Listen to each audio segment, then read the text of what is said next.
l'église Notre-Dame actuelle est en fait le troisième lieu de culte catholique installé ici à Granby. Le premier, la petite chapelle qui a été érigée et inaugurée en 1842, au moment où la paroisse Notre-Dame était une mission. Et tenez-vous bien, la mission du très saint et immaculé cœur de Marie.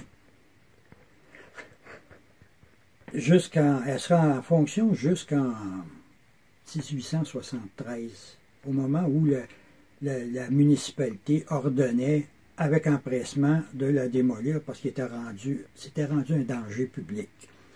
Imaginez-vous, c'est la première fois que la religion est un danger public ici, en tout cas. En 1873, on érige une église en briques. Et puis, il semblerait qu'il y a eu un processus de détérioration rapide, où ça ne plaisait pas, mais c'était beaucoup plus parce qu'elle était trop petite pour desservir la paroisse. Alors, on décide à l'évêché, je dis bien, on a décidé à l'évêché, sous la pression, de construire une autre église. Cette fois-ci, on va la mettre en pierre. Mais à l'époque, le curé Charles Gill, qui était là, disait « Monseigneur, on va avoir des problèmes parce que la paroisse, elle est pauvre, très pauvre. Ils sont prêts à participer en donnant du temps de travail, venir faire du bénévolat, si on veut, mais très peu d'argent. » Alors, on réussit à accumuler suffisamment de fonds pour commencer des travaux de construction en 1899. On va creuser, on va commencer le solage, le sous-sol finalement, et on arrête en 1900.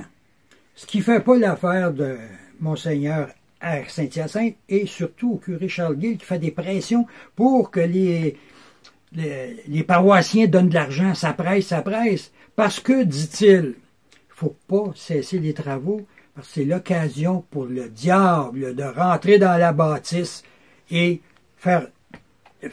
nuire à tout le processus. Ça n'a pas impressionné grand monde, parce que les travaux vont reprendre seulement en 1904 pour se terminer en 1906. Et plus tard, en 1934, lors d'une grande fête catholique à l'échelle mondiale, on va souligner l'occasion en refaisant la décoration extérieure de l'église et on fera appel à un spécialiste et un artiste, le fameux Guido Ninchiri, qui va faire les fabuleuses verrières qu'on a et la décoration intérieure qu'on peut voir aujourd'hui dans la salle multifonctionnelle.